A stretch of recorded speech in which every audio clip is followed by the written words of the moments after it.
નવા જોડાયેલા સૌ અધ્યાપક મિત્રો અને આપ સૌ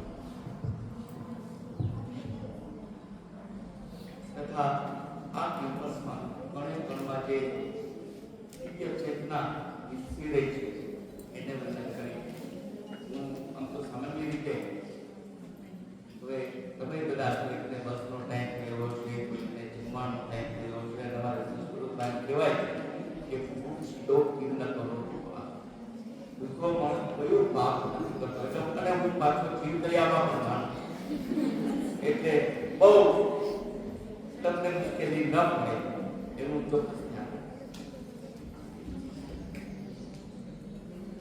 સામાન્ય રીતે હું મારી કોલેજના કેમ્પસને છોડતો પણ ગુરુકુળ કોલેજની જ્યારે વાત આવે કે નાગર સાહેબ જેવા વરિષ્ઠ પ્રિન્સિપલ સાહેબ સાથે જ્યારે કામ કરવાનું આવે તો બીજું લગભગ કઈ વિચાર્યા વગર હા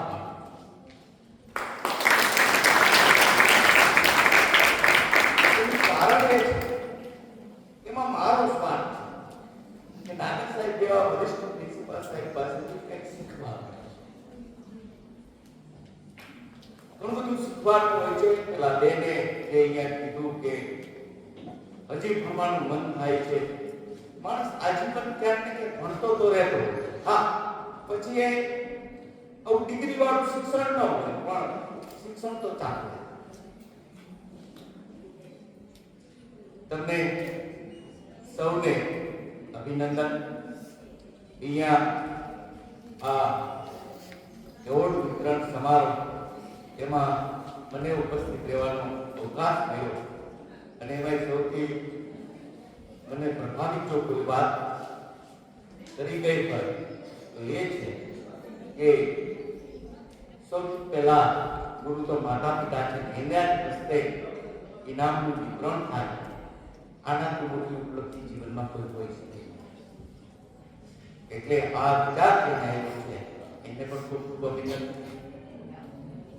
આ એવોર્ડ મળી જાય એટલે આપણે બસ ઘણું મેળવી લીધું એવું માની લેવાનું કારણ આ તો શરૂઆત છે. આ એવોર્ડ અથવા તો મળતા પ્રમાણપત્રો આ બધામાં જો મૂલ્ય ન પડે તો એ એવોર્ડ અથવા તો પ્રમાણપત્રો એ માત્ર કારણ કે તમને જ્યારે શિક્ષણ મેળવો છો એ માત્ર પુસ્તક નહીં. આવી તો બહુ ઓછી સંસ્થાઓ હોય કે જે જ્ઞાનની સાથે સાથે સંસ્કાર મૂલ્યો કારણ કે સામાન્ય રીતે ભણો છો એટલે ડિગ્રી તો મળશે તમને બધા નાના મોટા પ્રમાણપત્રો મળતા પણ એ પ્રમાણપત્રો પછી પણ જો આપણે ચિંતા ન આપે આપણામાં કંઈક એમ લાગે કે એને ખૂટે છે તો સમજ કે ક્યાંક આપણે શિક્ષણમાં કંઈક ગુમાઈ. કારણ હું ઘણી વખત જોતો છું અને આપણે તો ભગવદ ગીતા એમ કહે છે કે જ્ઞાન એ ન સદૃશો પવિત્ર વિદ્ય. એની જ્ઞાન સૌથી જો પવિત્રમાં પવિત્ર ચીજ હોય તો જ્ઞાન છે. જ્ઞાનનું કામ છે આપણે આંખો ઉગાડો, આપણે સારા વરસાદનો વિવેક કરતા શીખવા. આ સારું છે, આ ખરાબ છે. જો એટલું આપણને આપી જાય તો 50% સફળ થાય. બાકી તો મેં સર હું આપને એક વાત કરીશ તો આશ્ચર્ય થશે કે ઘણી વખત જે લોકો ટોપર્સ હોય એ આત્મહત્યા. હમણાં જ વાત કરું, મારા મિત્રો અત્યારે NS-માં છે, સર્જરી કરે છે. એની સાથેનો એનો કલીગ્સ બે વખતે ઇન્ડિયા ફર્સ્ટ આવેલો છે અને એમ્સ દિલ્હીમાં રેડિયોલોજીમાં એડમિશન મળે. એ છોકરોના સુસાઇડ કરી ગયો 20 દિવસ પહેલા. તો એનો મતલબ કે શિક્ષણ ક્યાં ગયું? તમને તમારા જીવનનું મૂલ્ય ન શીખવાડે. જીવન બહુ અમૂલ્ય છે, એ બહુ સરળતાથી મળતું નથી. કદાચ 1-2% ઓછા આવે વધતા આવે એનાથી બહુ જાજો કદાચ ફરક નથી પડતો જીવન. પણ હા જો આપણે જીવનનું મૂલ્ય ન સમજાય કે આપણે કાંઈ માનવ પછી આપણે મનુષ્ય તરીકે જીવીએ છીએ અને એ સાવ એક સેકન્ડમાં મેળવી નાખી. એ ડોક્ટરે જે સુસાઇડ કર્યું, કાલે છાપામાં એક ડોક્ટરે સુસાઇડ કર્યાનો કિસ્સો હતો. તો પાછળના માતા પિતાને શું દશા થાય, જેના માટે માતા પિતાએ તપ કર્યું છે, જેને સારા ચપ્પલ ન પહેર્યા હોય, સારા કપડા ન પહેર્યા હોય અને એને તમામ સુવિધાઓ બાળકને આપવાની કોશિશ કરી હોય, જે બાળક છેલ્લે કોઈનો વિચાર કર્યા વગર જીવનનો અંત આવી દે, તો એ મૂલ્યો ક્યાં છે? જો શિક્ષણ તમને મૂલ્યો ના આપવું હોય, સંસ્કાર ના આપવું હોય, તો શિક્ષણ એ ક્યાં ખામી ભરેલું શિક્ષણ છે એવું અંગત રીતે માનું. અને આ બધા સંસ્કાર કે ચોપડીમાં કે પેલામાં તો આવી ગઈ છે કે ચાલો ભાઈ આ બે ચોપડી ગોખાવી દો, બધા સંસ્કાર આવી ગયા. આનો એક ચોપડી છે કે એકલો જે બાદ પડે છે એ વાંચી દે, આપણે બધા સંસ્કાર આવી જાય છે. હું તમને એક સરસ વાત કરીશ કે એક વખત જેમ અહીંયા શોભાબેને કદાચ વાત કરી હતી કે અમે મારી દીકરીઓને ખીજાઈ અને થોડીક વાર પછી પાછી આવી. અમારી સ્થિતિ જુદી હોય. અમારી પાસે જો દીકરીઓ પણ છે, દીકરાને ખીજાય તો 3 દિવસે માંડ લાગી ના, સ્થિતિ જુદી હોય. એનો અમલ, એની કણી જુદા થાય. પણ આવી ગઈ વાંધો ના.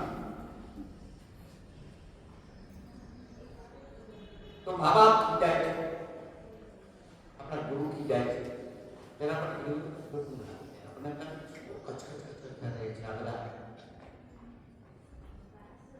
જો આ જગતમાં નિસ્વાર્થ ભાવ કોઈ ખીજાતું હોય ને તો આ ગુરુ ધર્મ છે.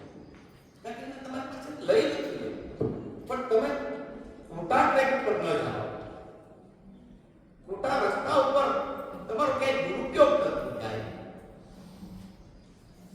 એટલા માટે થઈને તમને ક્યાંક તપાસ જાય છે. કારણ કે એને તમારા કરતા થોડી પથરાઈ દીવાની વસ્તુ છે. એટલે મુજે વાત એક છોકરો એના પિતાને અવારનવાર સાચી વાત કરવા માટે તેને ખીજાય, દીકરાને ખોટું લાગે, થોડો ઉંમર લાયક થયો, 15-17 વર્ષ પછી તો એનો અહમ પણ થોડો ઘવાય અંદરથી અને એક દિવસે લાગે બાપા તો કઈ રદ કરે છે, રોજ રોજ ખીજાવ, આ શું કર છોડી નીકળી. થોડો સમય ત્યાં બજારમાં સમય પસાર થાય ને, દિવસો જાય ને, પોકેટ પર ખાલી થઈ ગયા, પછી ખ્યાલ આવે જિંદગીનો વાસ્તવિકતા. પછી ભૂખ લાગવાની શરૂ થાય. અને હોય ત્યાં સુધી બહુ એટલે ભૂખ ન લાગે, ત્યાં સુધી આપણને મોટા ભાગે નખરા આમ આવે, આમ ન આવે, આમ ન થાય. પછી ખિસ્સામાં પોકેટ મની ન હોય, પછી જે હોય તે ચાલે. થોડા દિવસ ત્યાં પોકેટ મની ગ્લાસ હેરાન, એમાં કોઈકની નાની દુકાનમાં રોજી રોટી ચાલે, પણ ડિગ્રી લીધે સૌની એમાં એક જાહેરાત આવી, જોયું આપવાનું વેલ ક્વોલિફાઈડ લોકો, ગોલ્ડ મેડાલિસ્ટ કહી શકાય એ પ્રકારના લોકો પણ એમાં હતા. અને ઇન્ટરવ્યુ શરૂ થયા. એક પછી એક આ તો બિચારો લગર વગર એમ કાંઈ હતું નહીં, કારણ કે ઘરેથી તો નીકળી ગયો. પણ એક આશા કે કમસે કમ ક્યાંક જો નોકરી મળી જાય તો સારું જીવન ચાલે. બાકીના બધા તો સુટે ફૂટે સરસ રીતે પેલું આપવા જાય. એક પછી એક લાઈન પેલું શરૂ થાય. બધાને એમ હતું કે આપણો જ વારો આવશે. લગર વગર હતો એના કોઈને ધ્યાન નથી. ઇન્ટરવ્યુ પૂરા થયા, રિઝલ્ટ ડિક્લેર થયું, પેલો લગર વગર છે ને એને સિલેક્ટ કર્યો.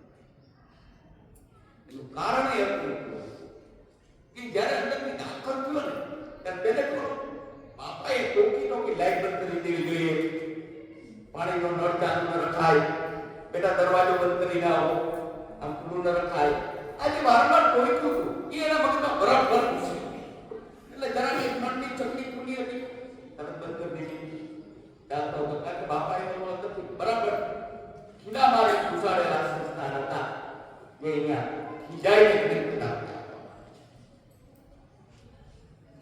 એટલે એ નળ થતું આવે ક્યાંક લાઈટ થતું આવે. મેનેજમેન્ટ પછી બાકીના બધાને બોલાવી દીધું કે આ છોકરા છોકરાને સિલેક્ટ કર્યો જે અમારો પાણીનો એક ટીપું બચાવે, જે લાઈટ ચાલુ હોય તો બંધ કરતું આવે, એ જો અમારી અંદર દાખલ થાય કે અમારા નફાનું અથવા તો અમારી કોઈ પણ વસ્તુ બગડી ન જાય ને વિચારવું હોય કે અમારી સંસ્થાને કોઈ દિવસ નુકસાન.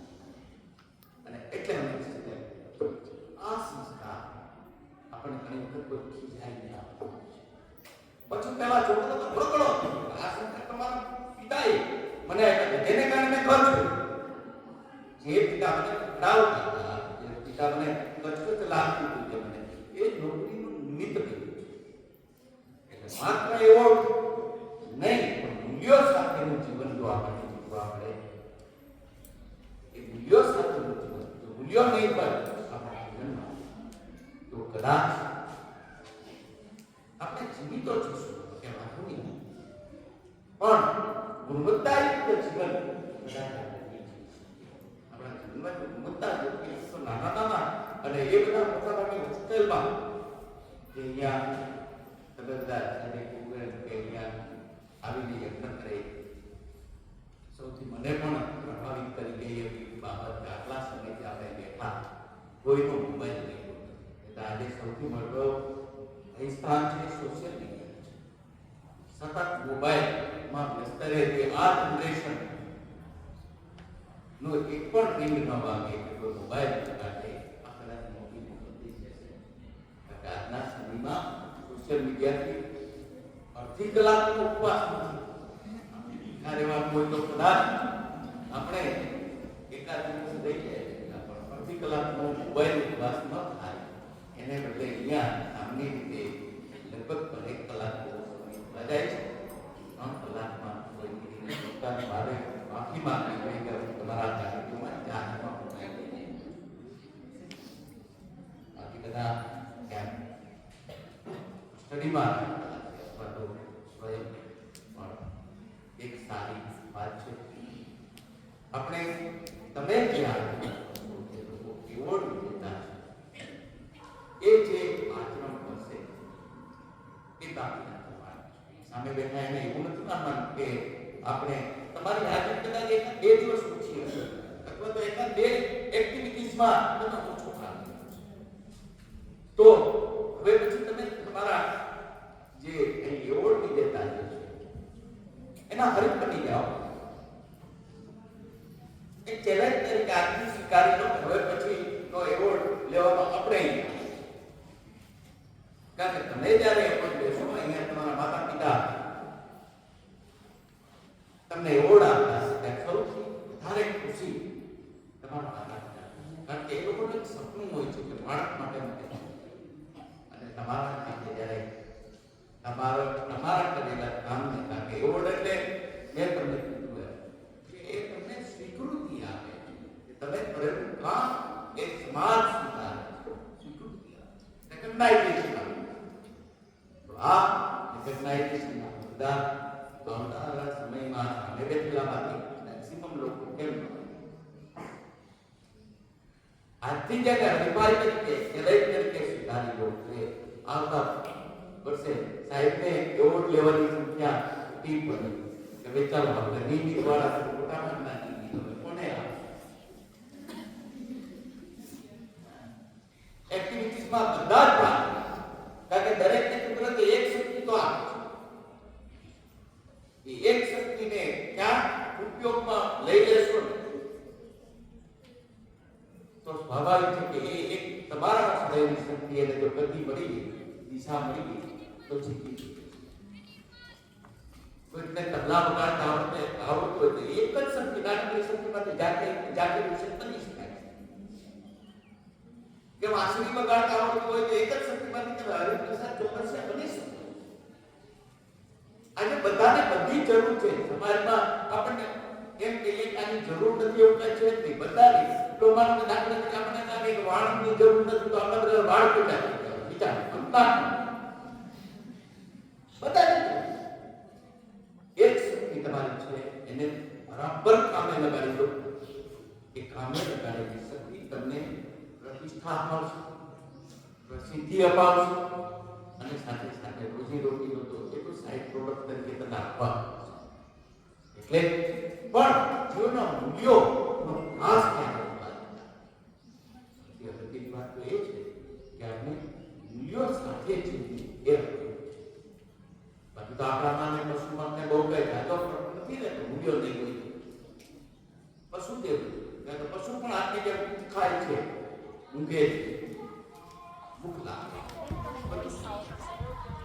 આપણે એના થોડા જુદા આપણે સારું શું ખરાબ શું કરાય ન કરાય આપણે મૂલ્યો સાથે અને મૂલ્યનિષ્ઠ શિક્ષણ ધીમે ધીમે સમયનો પ્રભાવ વધતો જાય છે એને એ મૂલ્યોનો નાશ થતો જાય છે. અથવા તો એટલે તમે જોઈ શકો છો મેં તમને કીધું કે એક ડોક્ટર ઓલ ઇન્ડિયામાં ફર્સ્ટ આવ્યો એવો ડોક્ટર એ એટલીસ્ટ એટલું તો વિચારી શકે કે આત્મહત્યા કરવી એ જીવનની સમસ્યાઓ હશે અને સમસ્યા તો બધાને કોઈને એવું નહીં હોય કે સમસ્યા વગરનું જીવન. નાની મોટી સમસ્યાઓ બધાને હોય પણ એ સમસ્યા થોડા સમય માટે આવે છે એવું ડોક્ટર ન વિચારી શકતો. જો એ ન વિચારી શકતો તો એને લીધેલું શિક્ષણ પાણી તો સૌને આજે નાનકડી આ શિક્ષામાં છે ગમે એવો કપરો સમજો, ગમે એવા કપરા સંજોગો આવે જીવનમાં, ગમે એવો કપરો કાળ આવે લડીને નબળો વિચાર તમને આપેલું અહીંથી આપેલું આ જે શિક્ષણ છે એને ઉજાગર કરવો અને સમાજના શ્રેષ્ઠ નાગરિક તરીકે પ્રસ્થાપિત કરશો. સતત અહીંયા વાલીઓના પ્રતિભાવ જોતો હતો, વિદ્યાર્થીઓના પ્રતિભાવ જોતો હતો કે જેમાં દરેક અહીંથી મળેલા સંસ્થાઓ એને કદાચ વધારે પ્રભાવશાળી કરીને સમાજ આગળ વધ્યા છે. એને આ પરંપરાને સતત ચાલુ રાખવો એવી અપેક્ષા સાથે મારી વાણીને વિરામ આપું છું. Thank you.